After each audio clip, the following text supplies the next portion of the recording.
We're live. Hey everybody, it's Dale Jr. here with the Dale Jr. Download. With me at the table, Mike Davis, co-host. Matthew Dillner and Leah are here. Leah is going to lead with the questions for the Ask Junior segment of the show presented by Xfinity. So thank you guys for tuning in and bringing your great questions. Let's go, Leah. First question coming from Justin Bennett about the race this past weekend in Richmond. Do you think that races need cautions or accidents to be a good race? As we saw on Saturday, there were comers and goers. The tire had fall off and we had multiple leaders. The crew chiefs had to make their money with the right strategy. I loved the race. I had a lot of fun calling it. I thought it was really interesting. I also would have enjoyed there, being other drama involved, but there wasn't. But it was when the race was over. That once we got near the end, about 20 to go or something like that. So up until that point, up until everything was pretty much decided, when there was questions in the air, when there was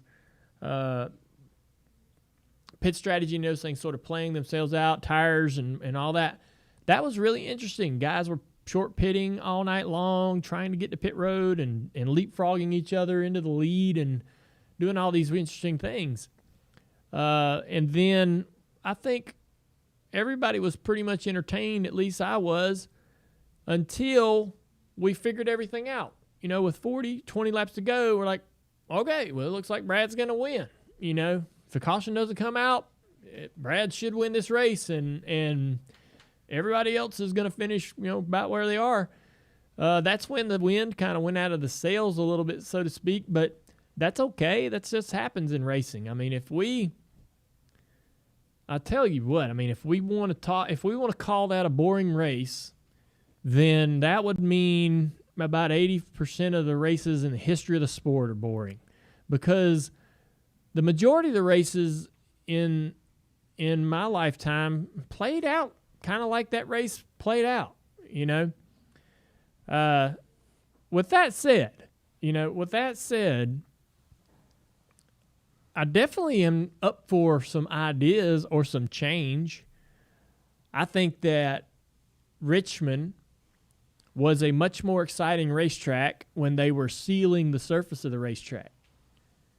The sealer is, just like any sealer you see on asphalt on the highway, or I'd seal my driveway or whatever, right? They put this stuff down, and it's kind of tacky, especially when, the cars, when you drive a race car around it, it's grippy, but it wears away, and it takes a while for it to wear away, but as it wears away from the predominant groove, which at Richmond is the bottom, you start to chase it or go looking for it up the racetrack, like the cushion moving up the track at a dirt race.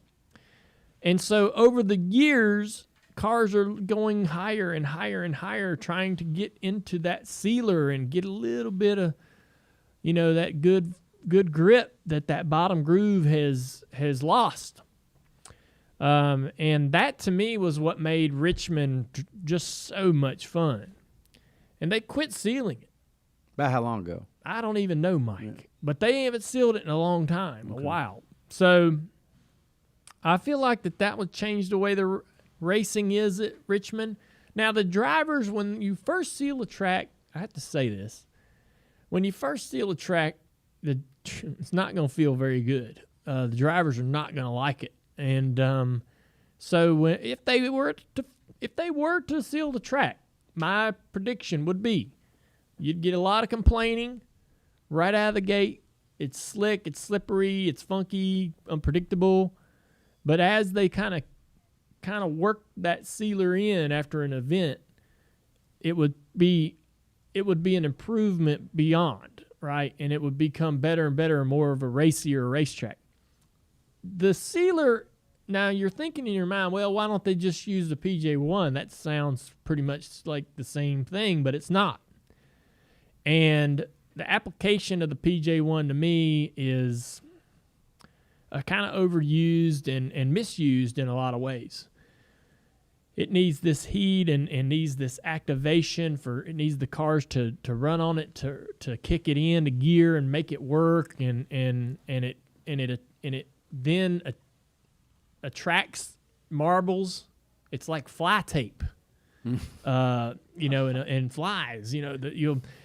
So the groove then where the PJ1 is that you want the cars to go into is now dirty and full of grit and crap. So I don't like the PJ1 anymore. I think that if you put that on your racetrack, you're making a mistake. Now it might have some places like New Hampshire where we could continue to use it in certain ways, but I wouldn't try this at Richmond. The sealer would be a very risky thing to do because there's going to be if you go back and read any article about any track that got sealed back in the 90s or whatever, the drivers immediately complained about it because it feels funky when it's brand new and when the sealer's kind of new. The other part is, how does this tire that we have today react to sealer? I don't even know. None of us do. We do know how the tires in the past had reacted to sealer, and you can't assume that today's tire would do the exact same thing. So there are some risks to sealing the surface and it not working, but I think at this point that's a risk worth taking for Richmond because I think it'd be an interesting evolution for that track to have it sealed and have that sealer on there. Plus, if drivers are complaining about being slick and all that stuff, then that's a good thing too, isn't it? Yeah, kind of. But the fans a lot of times listen to the drivers, and they're more apt to. I'm sorry, Mike. Yeah, this is true. When the drivers broadly all make the same complaint, the fans kind of fall in line with that. Well, they're the drivers; they're driving the car. Why they must know. And I'm going to buy into that opinion. Yeah. So the other thing that I would consider is, obviously we got a new car coming and that's going to change things, but I would take the rear spoiler off. I know that sounds funny, and I laugh, but because I know it's a silly thing that they're never going to do, but I just take all the rear spoiler off of it and just see what happened there. Yes. I know what happened there. What? 2024 Dale Jr.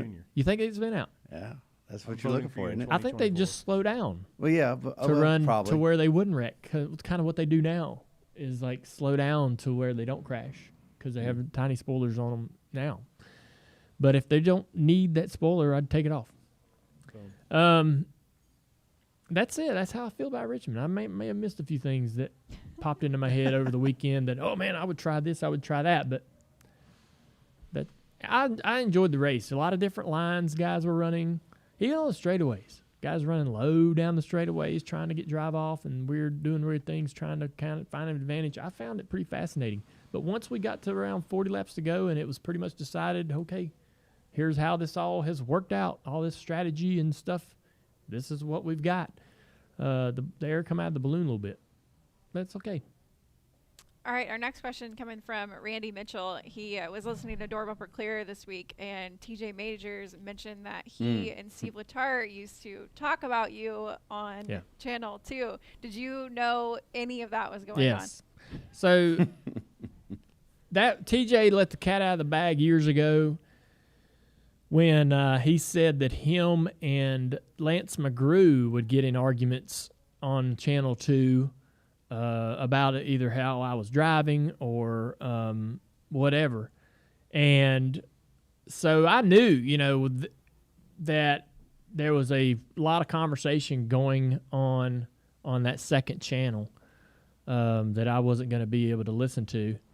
And it is what it is. I mean, I feel like that having that second channel is helpful because there's a lot of conversation that the spotter and the crew chief need to have that doesn't need to bother the driver.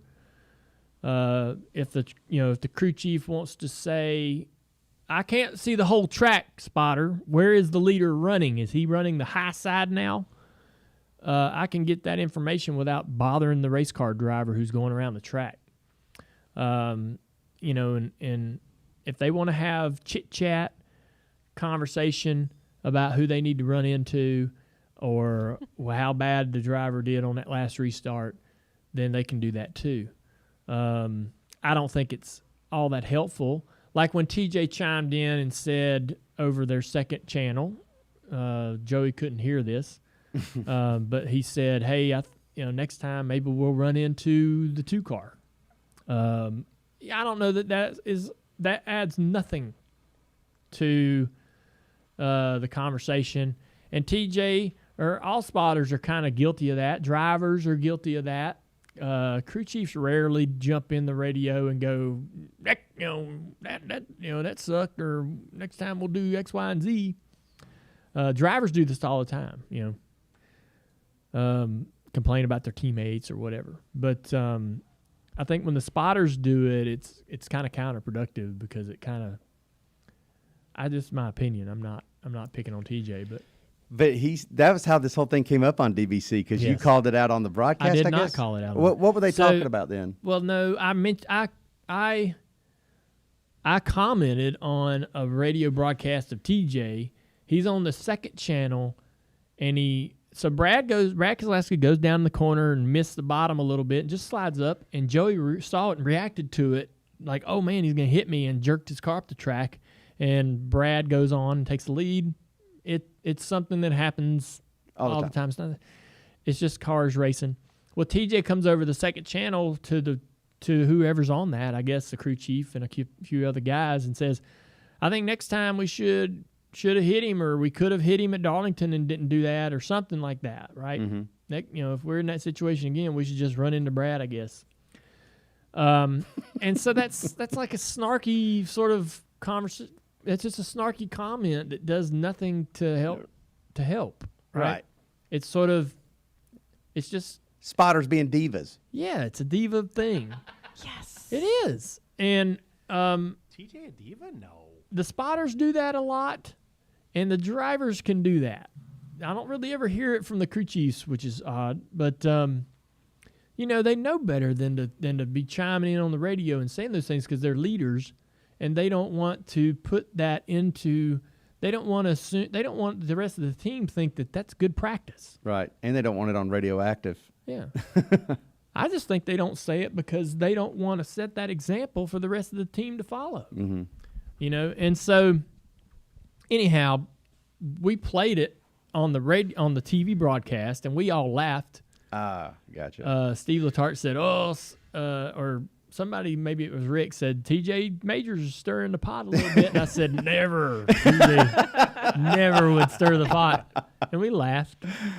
That's what he was alluding to on Door Bumper Clear. I got it. He's sensitive. He is. I mean, the week before, I'm telling the whole world how great he is and how he's one of the best spotters out there. So he can take it. All right. He needs to learn how to take a little criticism. I just think it's so cool that we can hear all that. Like that's such a unique behind the scenes aspect. You can download the. I love it, and it's awesome. Our broadcast listens to both channels. They're both public, and we're going to play whatever we hear on them, even if whatever TJ said, the driver could not hear, right? And that was something TJ felt was important to let me know after the race. He's like, hey, I would never tell Joey to go do anything, wreck another guy or whatever. I'm not going to jump on the radio and go, Joey, wreck him, or you should hit him next time that happens. And I was like, yeah, it's good, but I just want you to know that we hear both your channels, and if you say something even remotely interesting, we're going to play it, and we're not going to give context. You know what I mean? It's awesome. All right, next question. I don't know if we can see it, but we're getting a lot of questions on YouTube about the Nova. It's right here. I can almost touch it. I don't know if they can see that, if we can change the... Yeah, turn. There it is. There's your So Nova. what's the latest, Dale? Well, it looks good. I believe decals are completely finished. I have to set it up. I think the rear end's not in it square, and then I got to set up the front geo camber caster toe for sure. is not set. All the suspension is just basically bolted on. We just didn't set it up yet. But once it's set up, I'm going to cut the front valance. It's got this sort of skirt, steel, like aluminum, spoiler kind of thing on the front. That was a rule that NASCAR made them have.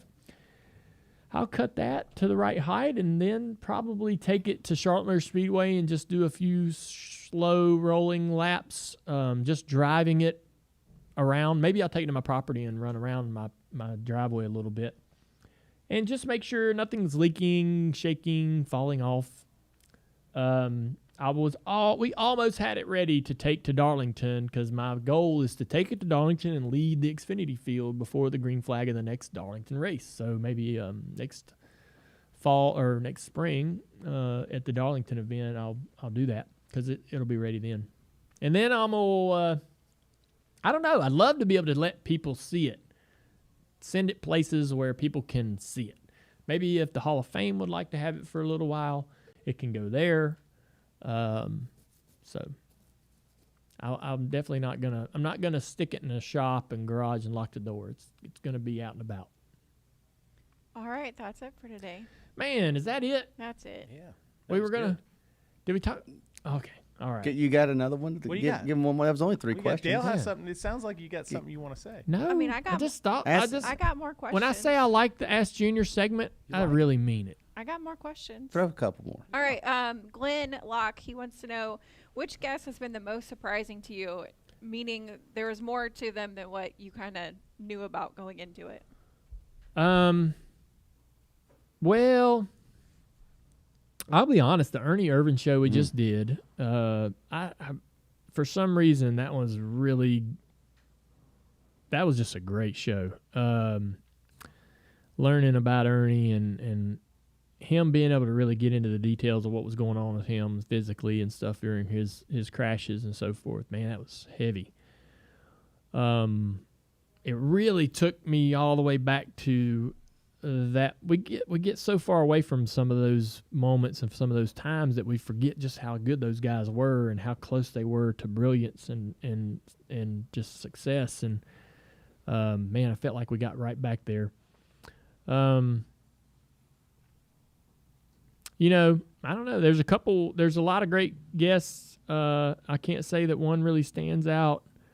There's been, this room and this, we just had some great conversations. With a lot, they're all just it's been great. It's been really fun. One more. We got a question about football. Yeah. You want to talk about the Washington football team. Yep. So, I watched that game. Ron Rivera, they were 17-0. They were getting beat by Philadelphia, Martin Truex Jr.'s favorite team. And we came back. We tied the game 17-all. There was a 4th down and 1 near the 5-yard line. And instead of kicking the field goal to either tie or go ahead, we went for it and got the first down. And, Riverboat Ron came out. He's like, I want to let them know I believe in them. They went on and scored a touchdown and then kicked another extra point or kicked another field goal to make it a 10-point win. So I was pumped, man. It was so fun. I was sitting there. Amy's on the couch, and they're losing. And I'm like, oh, I was in such a bad mood. But they turned it around. It's awesome. So looking forward to the rest of the year. The defensive line is amazing. I hate to talk about it too much because there's, I know a lot of people watching. I bet there's probably only like 5% Washington fans tuned into this Junior right now. So for the 5% of you enjoyed that question and that answer, but the rest of you are like, next. Well, that's it. All right, Sorry. guys. I appreciate it. There's no next. There's no next. Thanks for tuning in to Ask Junior today. Thank you for Xfinity for sponsoring this part of the broadcast. Thanks for all you guys out there for supporting our show and Dirty Mo Media, and we'll see you next week.